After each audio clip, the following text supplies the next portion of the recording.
मेरे पास अब मेरा खुद का परिग्रह कुछ भी नहीं है, और जो भी है इस तन पर पड़ा है, इस तन से संबंध है जिसका मुझसे कोई संबंध नहीं है।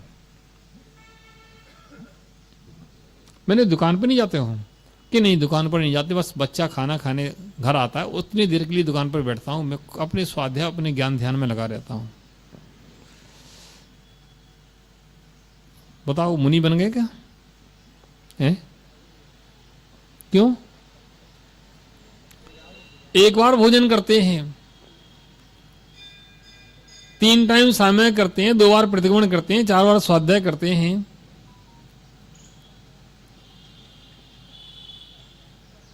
और निमंत्रण से भोजन करते हैं। घर वाली पत्नी जो है उसको कह देती चल भोजन कर लो, तो भोजन कर लेते हैं।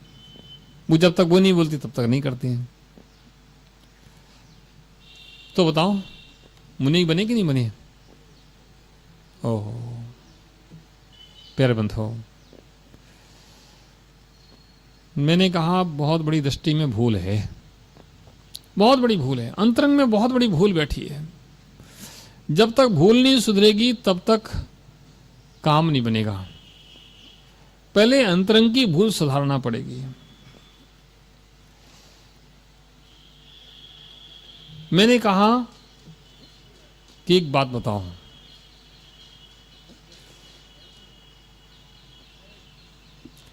भाई क्या नाम तुम्हारा? नीरज। नीरज भाई एक बात बताओ, तुम्हारी पत्नी बड़ी अच्छी है, अच्छी है कि नहीं? अब अच्छी कहना पड़ेगी, नहीं हो तो भी अच्छी कहना पड़ेगी। वैसे तो अच्छी है ही, पत्नी तो अच्छी होती है, तो ध्यान रखती है, कपड़े धोती है, भोजन बना के देती है, अच्छी नहीं होगी है? तुम्हारी पत्नी बड़ी अच्छी है, समझदार है। जब तुम भोजन कर रहे थे, नीरज भाई एक दिन भोजन कर रहे थे, पत्नी सामने बैठी थी, भोजन परोस रही थी, रोटी खत्म हो गई, रोटी परोस दी, दाल खत्म हो गई, दाल परोस दी, रसगुल्ले भी थे, और भी सब स्वादिष्ट भोजन था। और बगल में बैठी पंखा भी चल रही थी, बड़े आनंद से भोजन नीरज जी कर रहे थे। अचानक किसी ने कहा, नीरज जी आपकी पीठ पर छिपकली बैठी है, तो नीरज भोजन करेंगे कि छिपकली हटाएंगे? क्या करेंगे बताओ? हैं? क्या करेंगे नीरज जी? छिपकली हटाएंगे तो छिपकली अगर सेट से चिपकी है तो अब सेट के सारे बटन एकदम खोलोगे कि एक एक करके धीरे धीरे खोलोगे? हैं? एक साथ सारे बटन फुर्ती से खुलेंगे। और छिपकली बनियान में घुल जाए तो बनियान फट जाए उसकी चिंता नहीं होगी, और पेंट में घुल जाए तो शायद पेंट भी उतार के एकदम फेंक देंगे, और चड्डी में घुल जाए तो 20 लोग खड़े हों सामने और चड्डी में छिपकली घुल जाए तो क्या करोगे?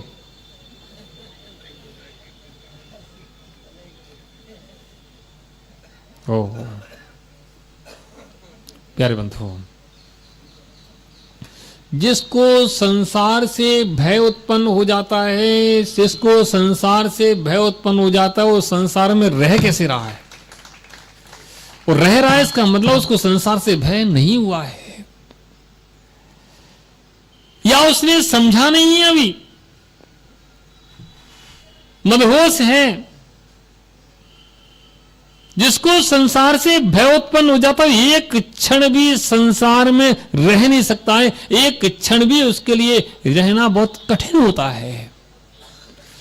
और जिसने समझ लिया है वो फिर भी रह रहा है, इसका मतलब उसकी समझ में कोई कमी है।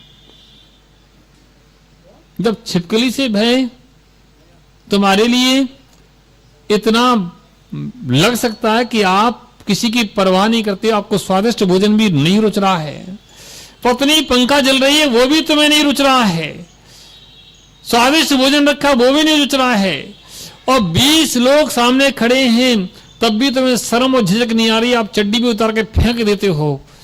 ओहो, फिर संसार से भय उत्पन्न हुआ व्यक्ति कपड़े पहन करके कैसे घूम रहा है? अब कोई प्रश्न कर सकता है, महाराज कपड़ों से संसार के भय से क्या क्या मतलब है? कपड़े अपनी जगह हैं, शरीर जड़ है, आत्मा चेतन है, वस्त्र जड़ है, जड़ पर जड़ पड़ा है, समझना, जड़ पर जड़ पड़ा है। आत्मा तो अजर अमर है, आत्मा खाता ना छे, आत्मा पीता ना छे, आत्मा तो अजर अमर है। इस जड़ से आत्मा का क्या संबंध? जड़ की क्रिया जड़ में होती, चेतन का इससे क्या नाता? समझना, आदि बात सुन के मत चले जाना। आदि बात सुन के जाओगे तो तुम्हारे जीवन में अहित ही होगा, हित नहीं होगा, ध्यान रखना। मैं सत्य बता रहा हूं, क्योंकि अधूरा ज्ञान व्यक्ति को संसार में डुबो देता है। शरीर जड़ है, आत्मा चेतन है, द्रव्य द्रव्य है, एक द्रव्य दूसरे द्रव्य रूप परिणमन नहीं करता है। पुद्गल पुद्गल रूप रहेगा, पुद्गल जीव रूप नहीं होगा, और जीव कभी पुद्गल रूप नहीं होगा। जड़ का परिणमन जड़ में चल रहा है, आत्मा का चेतन का परिणमन आत्मा में चल रहा है। दोनों द्रव्य भिन्न भिन्न है, कभी एक दूसरे रूप नहीं हो सकते हैं। ओहो, अब शरीर जड़ है, कपड़ा जड़ है, जड़ पर जड़ पड़ा है, वो चेतन का इससे क्या मतलब है? मैं तो निर्मत हूं, मुझे इससे मोह नहीं है, न मुझे इससे राग नहीं है, मुझे इससे द्वेष नहीं है। समझ में आ रहा नहीं आ रहा है? मैं सही कह रहा हूं नहीं कह रहा हूं?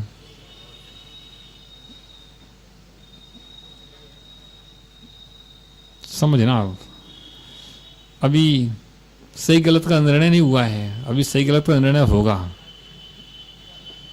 अभी तो आध्यात्मिक भाषा चल रही है। अध्यात्म में आनंद आता है, अध्यात्म में आनंद आता है, लेकिन अध्यात्म को अध्यात्म की दृष्टि से समझें तभी आनंद आता है।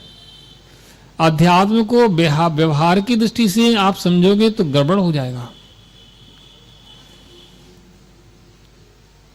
एक मेरे मित्र थे, बहुत घनिष्ठ मित्र। हम लोग एक साथ पढ़ते थे, एक साथ खाते पीते थे, एक साथ ही बहुत सारी क्रियाएं हम लोग करते थे, घनिष्ठ मित्र थे। मंदिर भी एक साथ एक ही समय पर जाते थे, पूजन एक साथ करते थे, बहुत आत्मीयता थी। हम लोगों ने एक साथ एक गुरु महाराज से व्रत लिए, एक वर्ष का ब्रह्मचर्य व्रत लिया, और एक साथ आनंद से समय व्यतीत होता था। घर की क्रियाएं भी करते थे, व्यापार भी, सब चलता था, लेकिन आनंद भी पूरा लेते थे। तो एक बार किसी कार्यवश हम 1 महीने के लिए बाहर चले गए। 1 महीने बाद जब लौट के आए तो मेरे मित्र थे, मुझे एक दिन पान खाते मिल गए। मनी पान, आज तक तो इसने खाया नहीं, आज पान कैसे खा रहा है? तो मैंने कही, भाई तुम ये पान कब से खाना चालू कर दिया? लेकिन जब से मैंने जिनवाणी को समझाया तब से। मैंने कहा जिनवाणी को समझा तब से, मतलब कि जड़ की क्रिया जड़ से होती, चेतन का इससे क्या नाता? शरीर जड़ है, पान जड़ है, आत्मा चेतन है, आत्मा खाता ना छे, आत्मा पीता ना छे, आत्मा परम शुद्ध छे। बताओ सही है नहीं? अभी आप कह रहे थोड़ी देर पहले सही है, अब गलत कहने लगे। समझना। तो मैंने उनको समझाया भाई ऐसा नहीं है। बोले नहीं, मैंने समयसार पढ़ा है। मैंने समयसार तो मैंने भी पढ़ा है और समयसार तुमने भी पढ़ा है। समयसार में ऐसा कहां लिखा है? उन्हें लिखा है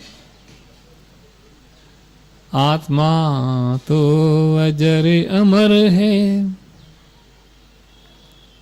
बहुत अच्छी अच्छी लाइनें उस समयसार ग्रंथ में लिखी हैं। बहुत अच्छी अच्छी लाइनें समयसार ग्रंथ में लिखी हैं और कोई उन लाइनों को पढ़ के तिर जाता है, कोई संसार सागर में डूब जाता है। मैं कड़वा सत्य कह रहा हूं, कड़वा सत्य। जिसने सम्यक रूप से नहीं समझा वह संसार सागर में डूब जाएगा, और जिसने सम्यक रूप से समझ लिया वो संसार सागर से तिर जाएगा।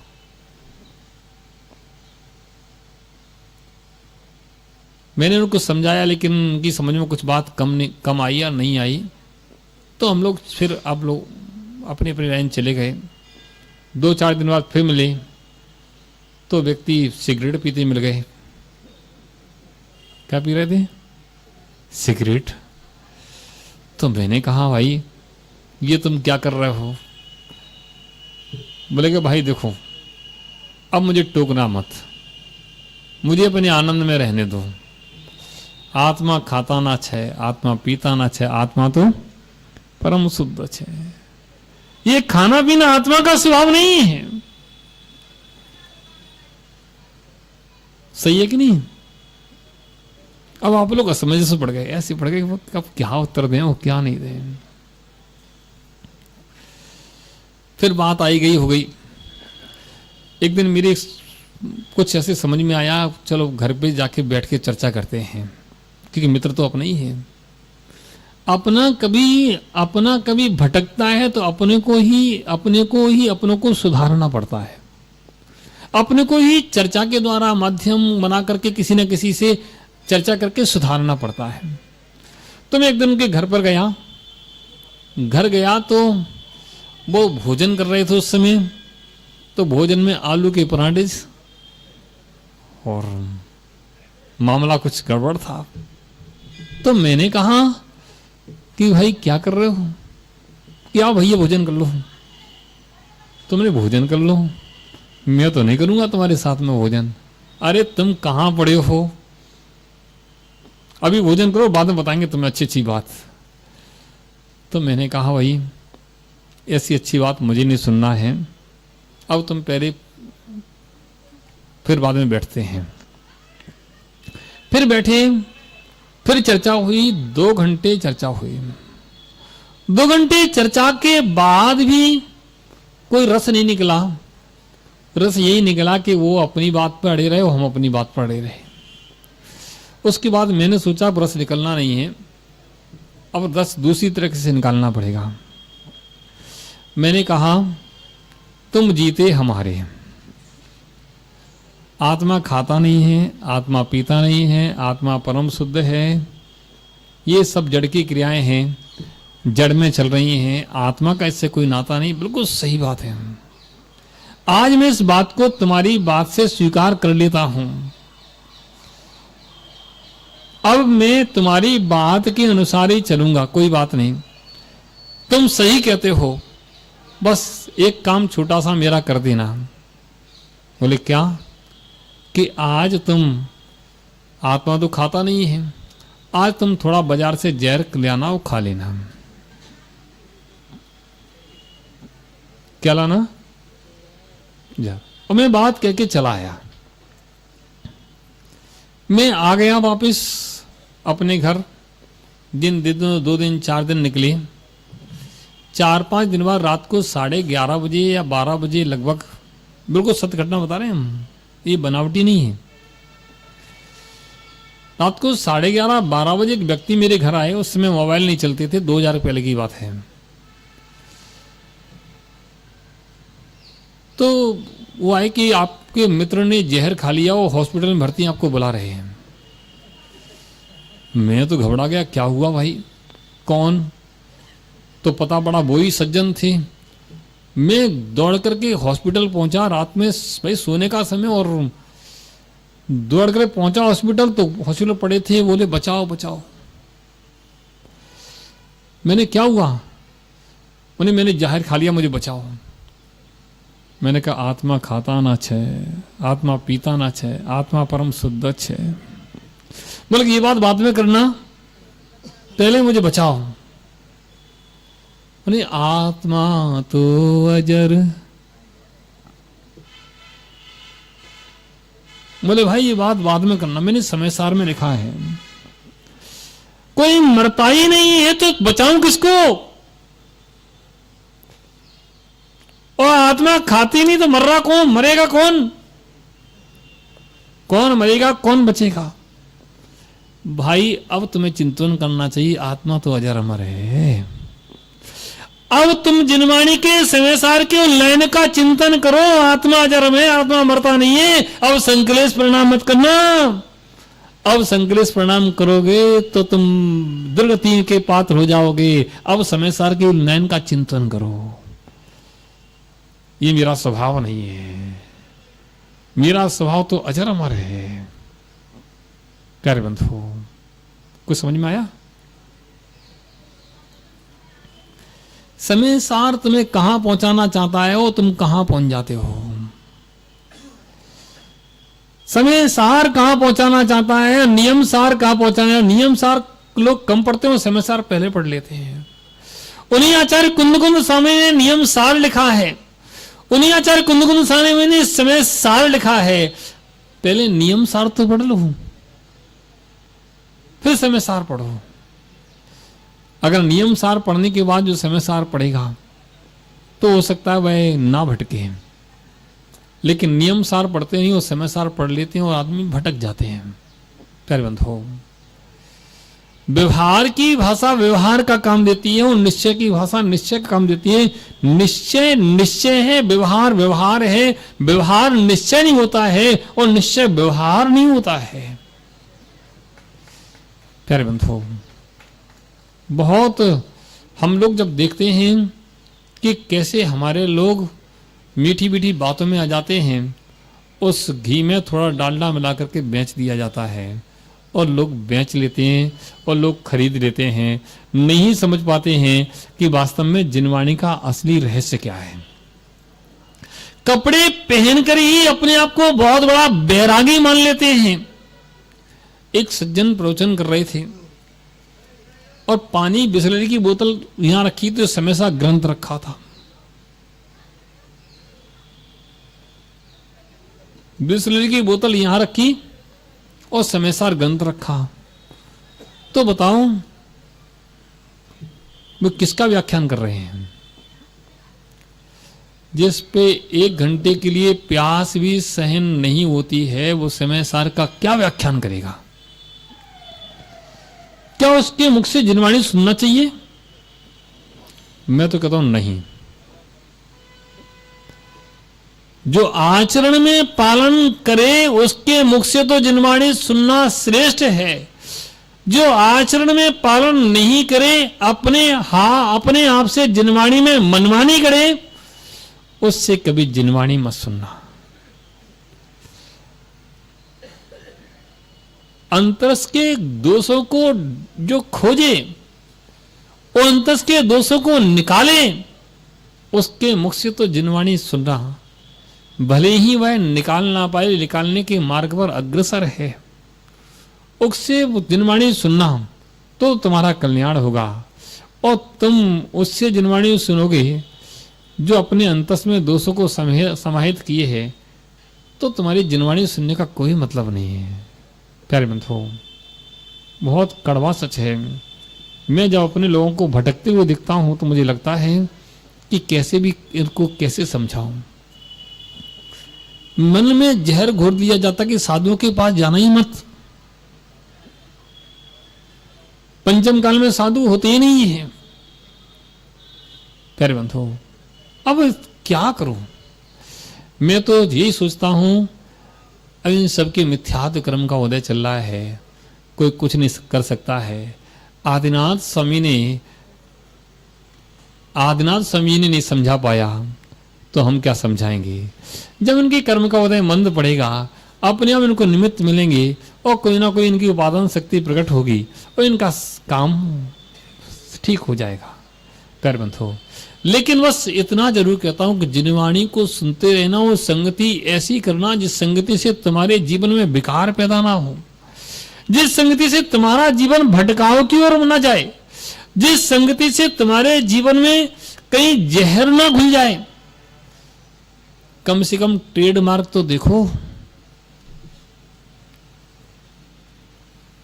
कोई बाजार का सामान खरीदते हैं तो आजकल क्या देखते हैं? ब्रांड देखते हैं, विश्वसनीय ब्रांड। कम से कम विश्वसनीय ब्रांड तो देखो कि विश्वसनीय ब्रांड कौन सा है। कदाचित तुम ब्रांड देख करके माल खरीदते हो तो ठगने की संभावना कम है, और तुमने ब्रांड नहीं देखा है तो ठगने की संभावना ज्यादा है। मैं ये नहीं कहता हूं खुदरा माल मिलता तो सब खराब है, सब खराब नहीं है। ऐसे लोग भी हैं जिनवाणी के सम्यक संपादन करते हैं, लेकिन सम्यक संपादन करने वाले लोगों के मुख से ही जिनवाणी सुनना चाहिए, और ब्रांड से सुनो तो सबसे अच्छी बात है। आजकल शर्ट भी खरीदते हैं तो ब्रांड की खरीदते हैं। कौन सी? घड़ी खरीदते हैं तो ब्रांड की खरीदते हैं। तो कम से कम ब्रांड पर तो विश्वास रखो, ये ब्रांड यहां बैठा है। जब भी जिनवाणी सुनो तो ब्रांड से सुनो। जब भी जिनवाणी सुनो, जो शील जिस पर लगी है, कभी राग द्वेष जिसके मन में नहीं है, उससे सुनोगे तो तुम्हारे जीवन में अहित की बात नहीं आएगी। पहले बंधुओं, आप लोग समझदार हैं, और समझदार के लिए इशारा ही काफी है। समझदार के लिए इशारा ही काफी है। 3 दिन का प्रवास तुम्हारे यहां है। कितने दिन का है और कितने दिन हो गए?